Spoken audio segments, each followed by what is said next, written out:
Apa makna ojo ke susu yang disampaikan Presiden Jokowi saat pertemuan bersama relawan Pro Jokowi soal Capres di 2024? Kita masih bahas bersama Ketua Umum Projo Budi Aris Setiadi dan juga Direktur Eksekutif Carta Politika Yunarto Wijaya. Saya ke Mas Budi. Tadi kan Mas Toto sudah menjabarkan ya sebelumnya. Saya mau tanya soal tadi ada banyak variabelnya. Kalau Projo punya suara banyak, tapi kan butuh kendaraan politik buat maju. Ibaratnya bensin sama kendaraan harus klop lah, bensin sama mobilnya. Sekarang tuh di mana sih Mas posisinya Projo itu? Apakah memang mengumpulkan suara atau mencari-cari dulu calon di mana nanti ditawarkan ke partai politik atau sebaliknya? Sambil berjalan juga mana yang paling punya dukungan besar di partai politik baru dipinang jadi calonnya Projo. Mas Budi? Ya, jadi perumpamannya gini, kalau partai politik ini kan mobilnya, kendaraannya. Jangan kita relawan, organisasi kemasyarakatan, ormas ini kan bensinnya, tenaganya, energinya, gitu loh. Nah ini harus mencapai titik equilibrium tertentu, gitu loh. Karena kita juga nggak mau ada isu partai mau mendikte rakyat tentang capresnya. Sebaliknya juga kita juga nggak mendikte parpol untuk capresnya, gitu loh. Karena koalisi-koalisi ini kan orang akan bilang ini rejim partai yang menentukan calonnya, ya nggak gitu juga.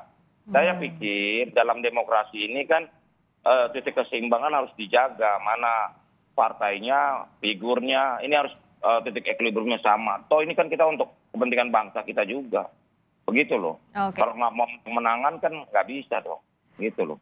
Bicara soal mencari titik keseimbangan, apa yang tadi disampaikan Pak Jokowi, saya tanya ke Mas Toto, apakah itu juga sinyal juga? Kalau tadi kan betul kata Mas Toto, ini kan pernyataan pertamanya Pak Jokowi ya, soal kemana arah dukungan jelang Pilpres 2024, apalagi Pak Jokowi ya sangat dekat dengan PDI Perjuangan sebagai pengusung utamanya. Bicara PDIP, ada nama Mas Ganjar, ada nama Mbak Puan, nah tidak bisa dipisahkan. Ini bagian dari sikap hati-hatinya Pak Jokowi kah Mas Toto lihat? Iya, yang jelas gaya berpolitik Pak Jokowi kan kita sudah lihat ya selama 8 tahun memerintah memang tidak eksplisit, apalagi terkait dengan hal-hal yang bersifat elektoral. Tapi simbolisasi-simbolisasi seperti yang mungkin kita lihat juga hari ini. Dan saya lebih melihat malah ini awal mula ya, bahwa bahasa simbol yang kuat, katakanlah diterjemahkan ini sebagai arah dukungan kepada Ganjar, tanda tanya begitu ya. Ini kan juga sebagai langkah start sebelum masuk ke pertarungan politik yang sesungguhnya. Katakanlah betul Jokowi memiliki jagoan, dia walaupun seorang presiden, tokoh yang sangat berkuasa sebagai tokoh politik, tidak bisa meloloskan calonnya tanpa kemudian memenuhi ambang presidential threshold. Sekuat apapun relawan-relawan bersatu dan publik kemudian yang kita bisa baca lewat survei yang menyatakan dukungan terhadap seorang calon tidak akan memiliki makna apapun ketika kemudian orang ini tidak lolos sebagai calon yang pengambilan keputusannya ada di partai. Nah ini yang menurut saya jadi menarik. Saya menangkap bahasa ojo ke susu atau jangan tergesa-gesa ini bisa ditafsirkan juga secara politik, secara strategi politik sebagai bagian dari upaya Jokowi untuk mengingatkan teman-teman relawan, lalu simpatisan untuk kemudian tetap mengikuti irama yang mungkin Pak Jokowi lebih mengerti ya dalam konteks dia menjadi pemimpin koalisi, dalam konteks beliau adalah sosok elit yang kemudian bisa memiliki kemampuan untuk menggapai komunikasi dengan partai-partai. Karena ketika yang terjadi hanya tekanan dari bawah dan dorongan, tapi kemudian malah menimbulkan potensi konflik dengan partai-partai, bukan tidak mungkin yang terjadi adalah sebaliknya, bahwa calon tersebut itu malah kemudian gagal mendapatkan tiket. Ini kita berbicara skala paling ekstrim. Itu yang saya coba tangkap Pak Jokowi dengan bahasa lain ya. Coba serahkan ke saya hal-hal ritme, timeline terkait dengan bagaimana dukungan akan diberikan kepada jagoan ini, tanda kutip. Persis nggak pesannya dari Mas Toto tadi seperti yang disampaikan Pak Jokowi ke Mas Budi dan kawan-kawan, Mas Bud? Iya dong, tepat sekali. Karena Pak Jokowi sebagai Presiden Republik Indonesia, dia kan harus berada di dalam semua pihak yang ingin berkontestasi di 2024. Tapi kami sebagai relawan pendukung Pak Jokowi tetap harus bertindak kan, memilih dan bertindak, begitu loh. Nah, tadi memang pada tahun 2004 ini betul bahwa 2024 ini sangat kompleksitas masalah jauh lebih berat dibanding 2014.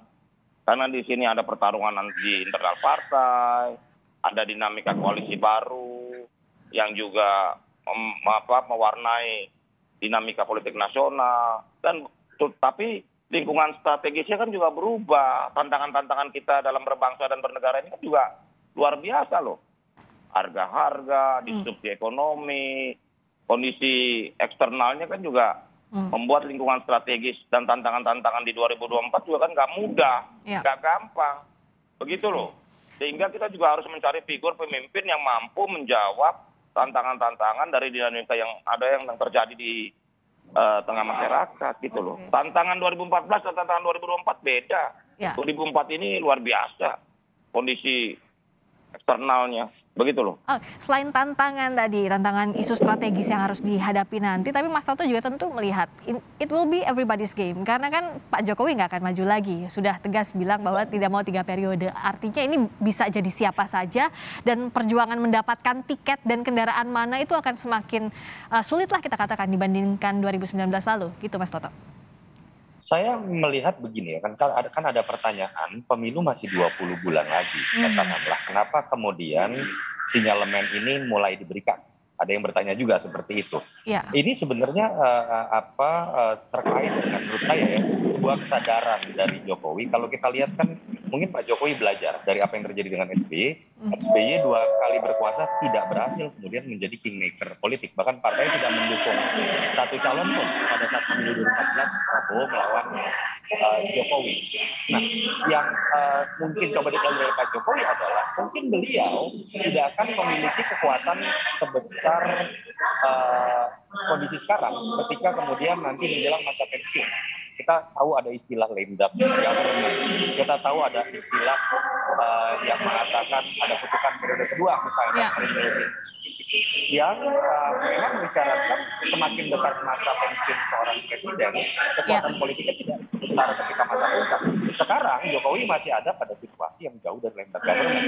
Ditambah kekuatan dari approval ratingnya masih di atas 60%. Ini yang menyebabkan menurut saya mungkin pada situasi sekarang lah penentuan koalisi menjelang 2024 lewat lobby-lobby politik termasuk melalui instrumen Jokowi sebagai seorang pemimpin koalisi itu malah akan menarik kita lihat dalam masa sekarang sampai akhir 2022 atau misalnya pertengahan 2023. Karena setelah itu situasinya kita sudah sulit lagi membaca apakah masih pada loyal partai-partai koalisi, karena kan sebagian ketum partai koalisi juga menginginkan dirinya menjadi capres atau cawapres. Betul.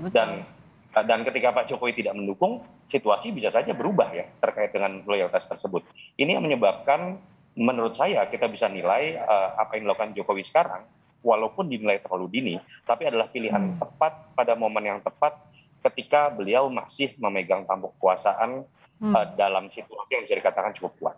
Saya mau singkat-singkat aja masing-masing ke Mas Budi sama Mas Toto, ke Mas Budi dulu. Menjaga loyalitas tadi bagaimana Mas Budi sampai 2024? Karena kan bicara spektrumnya kan rumit ya. Ada yang loyal kepada capresnya, ada yang loyal kepada parpolnya. Tapi kalau misalnya dari Projo, agar relawan loyal untuk mendukung satu calon sesuai dengan arahan Pak Jokowi gimana? Gini,